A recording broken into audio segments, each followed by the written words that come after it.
बिस्मिल्लाहिर्रहमानिर्रहीम। अस्सलाम वालेकुम जी। कैसे हैं आप सब? उम्मीद करती हूँ कि रमज़ान आपका अच्छा जा रहा होगा और सब खैर खैरियत से होंगे जी। आज हम बनाने जा रहे हैं वाइट चना पुलाव, बिल्कुल देग जैसा। तो आइए बनाना स्टार्ट करते हैं, क्योंकि इफ्तारी का टाइम होता है बहुत नाजुक, पता ही नहीं चलता और बहुत जल्द टाइम गुजर जाता है। कुकिंग ऑयल हमने डाल दिया है, इसमें अब डाल देंगे तेज़पात और साथ में डाल देंगे सफ़ेद ज़ीरा। इसको हम थोड़ा सा कड़कड़ाएंगे और फिर हम इसमें डाल देंगे जल्दी जल्दी से प्याज। प्याज तकरीबन मैंने 4 अदद लिए हैं, दरमियानी साइज़ के हैं तो 4 अदद प्याज लिए हैं। इनको हम इस तरह से जल्दी जल्दी काट लेंगे। और आज हमने प्याज को बहुत कलर नहीं देना, बहुत ब्राउन नहीं करना, बस हल्का सा इसको फ्राई करेंगे और फिर हम इसमें बाकी की चीज़ें ऐड कर देंगे। इसको आज हम बिल्कुल भी कलर नहीं देंगे।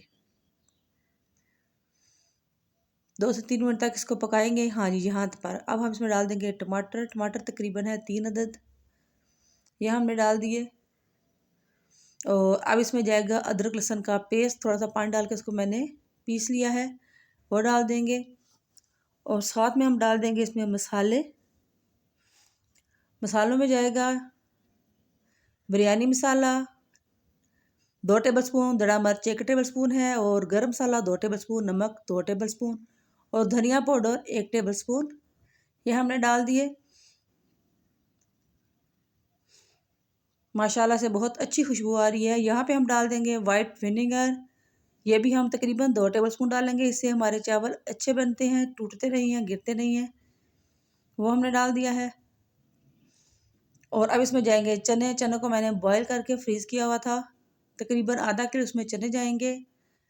और 3 अदद आलू थे, वो भी मैंने इस तरह से लंबाई में इनकी कटिंग कर ली है, ये डालेंगे। और इनको हम तकरीबन 5 मिनट तक इस तरह से इनकी बुनाई करेंगे। और जब ऑयल अलग हो जाएगा तो इसमें हम डाल देंगे पानी। 2 गिलास चावल थे तो उस हिसाब से मैंने इसमें पानी डाल दिया है। पानी में जब आएगा बॉयल तो इसका हम करेंगे नमक चेक। नमक यहाँ पे आप चेक कर लें, अगर आपको नमक ठीक लग रहा है तो सही है, अगर आपको कम लग रहा है तो आप इसमें और डाल लें। चावलों को मैंने तकरीबन 10 मिनट पहले भिगो दिया था।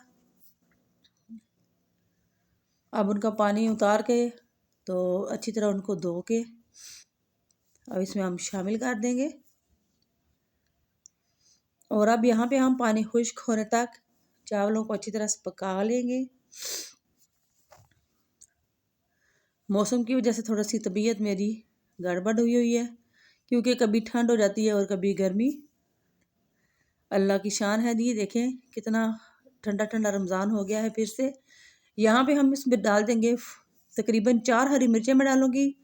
हरी मिर्चों को हमने दरमियान में से काट लगा के तो इनको इस तरह से चावलों के अंदर रख देंगे ताकि वो गल जाएं। ये इस तरह से 4 हरी मिर्ची डालूंगी, क्योंकि रमज़ान है तो रमज़ान में बहुत ज़्यादा स्पाइसी भी नहीं खा सकते। और ऊपर इसके डाल देंगे हम फूड कलर, कोई भी आपको जो अच्छा लगे डालें, अगर नहीं डालना चाहते तो वो भी आपकी मर्ज़ी से इसको स्किप कर दें। और अब इसको हम 10 मिनट के लिए रख देंगे, दम पे रख देंगे जी। किसी कपड़े के साथ प्लेट को कवर कर लें और इसके ऊपर थोड़ी सा हम कोई भी वज़नी चीज़ रख दें। और आते हैं जी 10 मिनट के बाद। माशाल्लाह से दम हमारा हो गया है। साथ साथ देखें जी इफ्तारी की पूरी तैयारी ज़ोरों शोर से है माशाल्लाह से जी। देखिए बहुत अच्छा कलर आया है और बहुत ही मज़े की खुशबू आ रही है माशाल्लाह। सारे घर में चना पुलाव की खुशबू फैल गई है। उम्मीद करती हूँ रेसिपी आपको अच्छी लगेगी, पसंद आएगी। और यकीन माने बहुत मज़े के बने थे। ट्राई ज़रूर कीजिएगा और कमेंट्स करके बताइएगा कि वीडियो आपको कैसी लगी। इंशाल्लाह बहुत जल्द अच्छी सी वीडियो के साथ दोबारा आपकी खिदमत में हाज़िर होंगी। उस वक्त तक के लिए इजाज़त चाहूँगी। अल्लाह दे हवाले।